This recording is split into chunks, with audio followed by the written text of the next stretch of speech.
Agora, 8h24, para falarmos um pouco mais sobre essa questão da exploração de petróleo na margem equatorial. O presidente Lula se acompanhou já hoje conosco. Ontem disse o seguinte: o IBAMA está com lenga-lenga para aprovar a possibilidade de pesquisa da viabilidade de exploração de petróleo na região norte do país. Quem está conosco para falar sobre esse assunto, vai explicar o que está em jogo, o que pode acontecer, é o ex-ministro Aldo Rebelo, ex-presidente da Câmara dos Deputados e um dos maiores conhecedores da Amazônia aqui no nosso país. Ministro, bom dia. Seja bem-vindo mais uma vez aqui ao Jornal Gente. Bom dia, Thaís. Bom dia, Pedro. Bom dia, Sônia. Bom dia, Cláudio Humberto. Bom dia, os nossos ouvintes e internautas.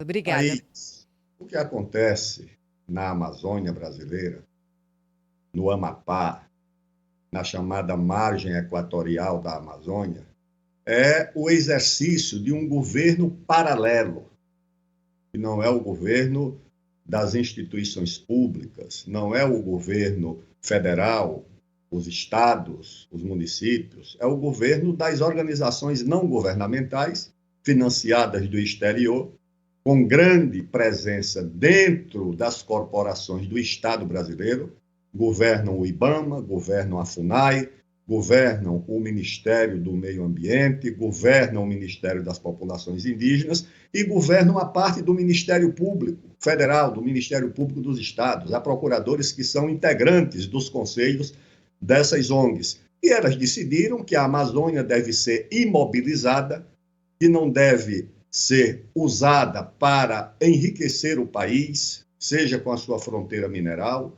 seja como é o caso comentado pelo presidente Lula, da margem equatorial, onde há uma reserva de petróleo e gás que pode resolver o problema do nosso país. A nossa margem equatorial é muito maior, por exemplo, do que a da Guiana, que já está sendo explorada, que já acumula reservas de 11 bilhões de barris de petróleo, que está transformando a Guiana naquilo que a imprensa internacional chama de a nova Dubai.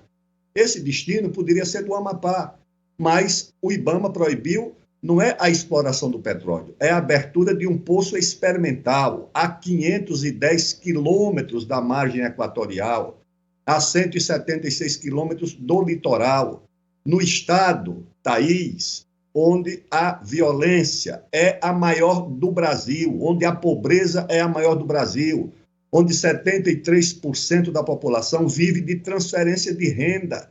Ou seja, na verdade, o que o presidente Lula se depara é com a disputa entre o Estado assistencial, que é o Estado que sustenta com bolsas, com transferência de renda, a ausência de atividade econômica e de atividade produtiva, esse Estado assistencial em contraponto ao Estado empreendedor, ao Estado que pode abrir caminho para o desenvolvimento da economia, porque a cadeia de petróleo e gás mobiliza a economia como um todo na área de serviços, de engenharia, de ciência, de tecnologia, e é isso que está sendo proibido. Agora, qual é o paradoxo, que é inexplicável? É que o presidente do IBAMA é nomeado pelo presidente Lula. O presidente que ele nomeou é um rapaz aqui de São Paulo, que foi prefeito de Bauru, e que até hoje não sabe nem onde fica o Amapá. Ele é o presidente do IBAMA, do órgão que proíbe a prospecção experimental do petróleo, e nunca foi lá. Eu vejo a trajetória do presidente do IBAMA nos últimos 2 anos. Ele vai a Londres para dizer que o petróleo é uma tecnologia do passado, enquanto o governo inglês autoriza a abertura de 100 poços no Mar do Norte. Quando a Shell, que é uma empresa com sede em Londres, amplia os investimentos em prospecção de petróleo e gás, e ele não vai ao Amapá, não visita o Estado para ver a situação, e simplesmente o órgão que ele preside proíbe um poço experimental, mostrando que o Brasil está completamente sem rumo. E o presidente Lula não pode aparecer como se fosse um árbitro. Ele não é árbitro, ele não é juiz dessa questão. O presidente Lula é o chefe do Poder Executivo. Ele é que nomeia os ministros e os presidentes das autarquias que estão bloqueando o petróleo no Amapá e condenando o Amapá à pobreza, à importação de alimentos, ao desemprego, a ausência de qualquer atividade econômica que gere renda. Isso é absolutamente inaceitável. Ministro Aldo Rebelo, muito prazer em tê-lo aqui mais uma vez. Quando essa expressão que o presidente usa para essa lenga-lenga, né, que o presidente usa para definir o comportamento do IBAMA, é do próprio governo, né? Porque, afinal de contas, o governo paralelo a que o senhor se refere, né, que é exercido pelo pessoal do meio ambiente, não é nem do meio ambiente, é das ONGs, né? Grande parte delas estrangeiras que mandam na política do atual governo. Acha que a mudança da ministra, a demissão da ministra, que tem sido um zero à esquerda nessa nova versão dela, nessa mais recente versão, a substituição da ministra será suficiente para reverter esse quadro? Cláudio, em primeiro lugar, eu não creio na substituição. Por quê? Porque a ministra não representa interesses políticos ou sociais ou econômicos do Brasil. A ministra Marina não conta com o apoio de nenhum senador, porque o partido dela não tem nenhum senador na bancada do Senado Federal. A ministra Marina, acho que tem 1 ou 2 deputados no partido, acho que são 2, ela licenciada ficou 1. Ou seja, não tem apoio político nacional. Eu não sei onde é que está o apoio da ministra Marina dentro do Brasil. Eu sei onde está fora do Brasil, nas embaixadas dos Estados Unidos, da Noruega, da Inglaterra, da França, da Alemanha, da Dinamarca, da Suécia. Aí eu sei porque vi de perto que há um apoio muito forte e muito grande nessas organizações governamentais que têm uma porta giratória dentro do governo e dessas autarquias. Se você for examinar quem são os secretários, os responsáveis pelo IBAMA, todos foram dirigentes de ONGs. Eles saem das ONGs, entram no IBAMA, esvaziam as funções de Estado dessas instituições, transferem essas atribuições para as ONGs. Você não viu agora um acordo que o Ministério das Populações Indígenas celebrou em Davos, na Suíça, com a multinacional do ambientalismo que vai cumprir o papel de administrar os serviços, de gestora dos serviços dentro das terras indígenas, que constitui mais de 1 milhão de quilômetros quadrados do território brasileiro. Ou seja, então, o controle dessas autarquias já é exercido por interesses internacionais. Eu creio que o presidente Lula nem gostaria de ter nomeado a ministra Marina. Ele nomeou porque ele é prisioneiro desses interesses internacionais, foi com esses interesses que ele foi eleito, é com esses interesses que ele está governando, e ele não tem como se desvencilhar desses interesses.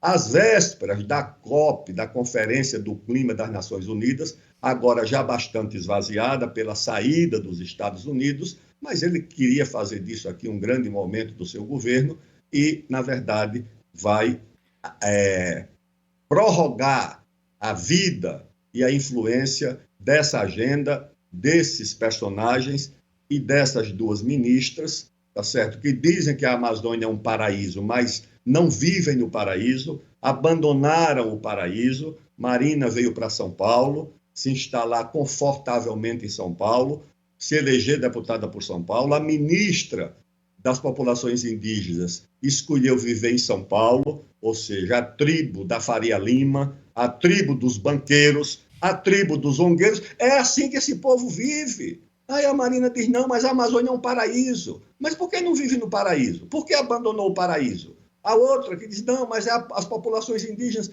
não vai numa aldeia, há anos que não vai numa aldeia. A aldeia dela é aí, em São Paulo, nos Jardins, onde mora, onde se elege, onde faz política. Não, pessoal, isso é muita hipocrisia e muito cinismo dessas pessoas. E a Amazônia é condenada à pobreza, tá certo? Para a Marina dizer que é um paraíso, só que ela não vive lá. É um paraíso para quem?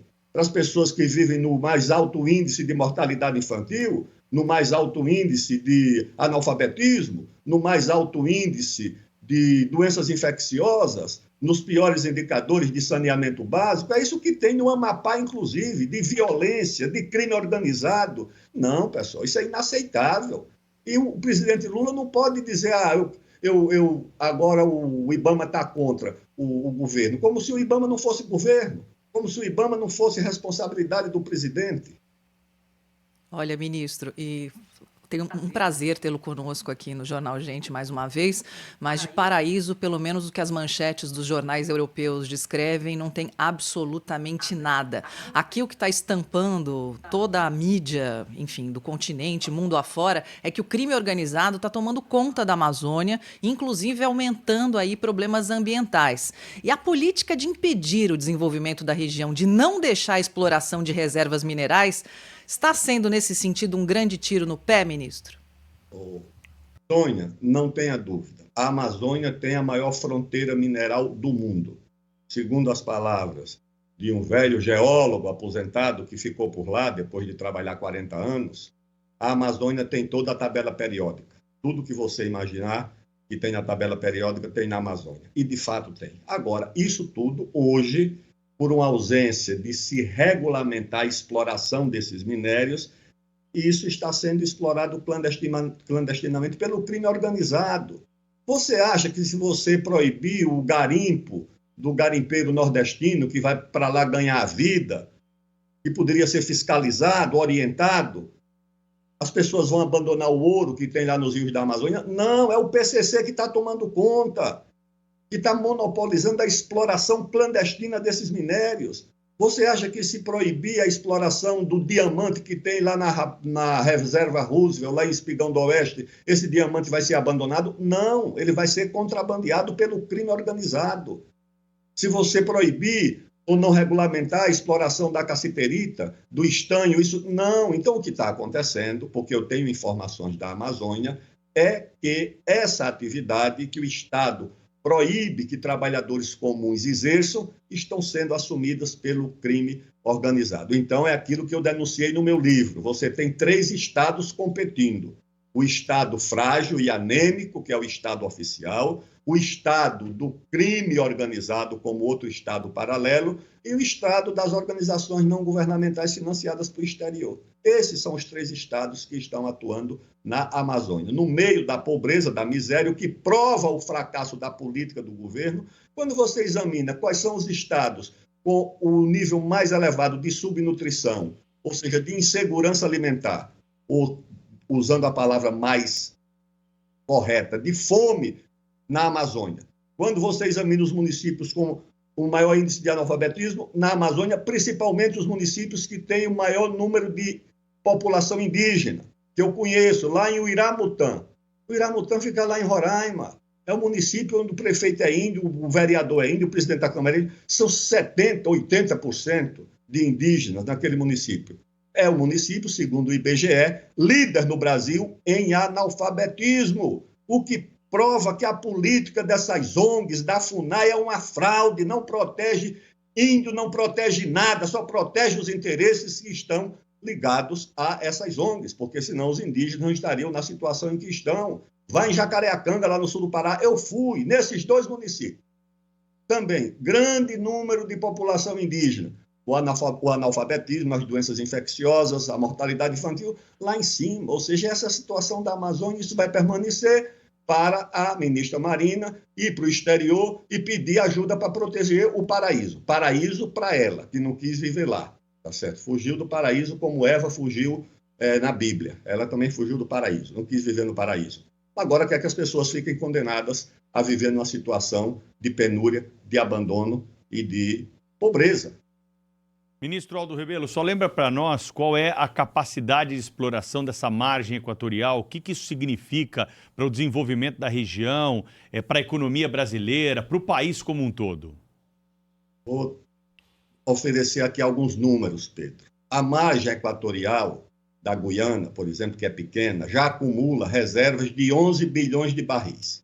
O Brasil todo, com pré-sal, com tudo, tem 14 bilhões de barris de reserva. Ou seja, na Guiana já há mais de 70% de todas as reservas acumuladas pelo Brasil.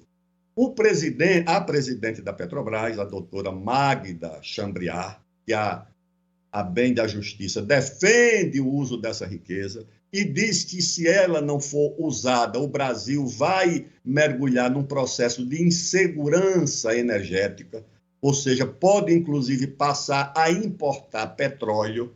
O Brasil vai, dentro de 2 ou 3 anos, conhecer o declínio das reservas do pré-sal. O ministro das Minas e Energia, Alexandre Silveira, também defende. Ou seja, a reserva do Brasil na margem equatorial é muito maior do que há na Guiana. Não ainda completamente estipulada o volume da reserva, porque nenhum poço experimental, onde você vai fazer a prospecção da potencialidade dessas reservas, nós não podemos fazer. Agora, se você tomar como referência, como parâmetro, a área da Guiana, que é uma área da margem equatorial muito menor do que a nossa, e em 5 anos eles acumularam 11 bilhões de barris de reserva, no mínimo, o Brasil tem condições de acumular em pouco tempo o mesmo volume ou de dobrar as reservas brasileiras em pouco tempo. E arrastar com isso toda a cadeia de petróleo e gás, de serviços, de engenharia. Eu fui lá no Amapá a convite do governo para discutir essa situação. Estava lá o reitor da universidade, dizendo que queria abrir um curso de engenharia de petróleo e gás. Eu digo, mas vai abrir o curso de engenharia de petróleo e gás só se for para mandar o engenheiro trabalhar na Guiana ou trabalhar no Mar do Norte, onde você pode explorar petróleo e gás no mar. No Brasil está proibido, lá na margem equatorial. Esse é o bloqueio que está sendo imposto, não só na área do emprego, da renda, mas também da academia, da pesquisa, das universidades. E não é só no Amapá, porque essa cadeia mobiliza o Brasil inteiro. Eu falei para o pessoal da Fiesp, isso diz respeito ao interesse de vocês, porque São Paulo produz boa parte dos produtos e serviços que movimentam a cadeia de petróleo e gás, como movimentava no Rio de Janeiro. Bem, te agradecer ao ex-ministro Aldo Rebelo, falando conosco sobre essa questão da exploração de petróleo na margem equatorial. Vamos ver se anda agora. Obrigada, ministro. Até a próxima, hein? Obrigada, ministro. Aldo, Sônia. Um abraço. Um abraço.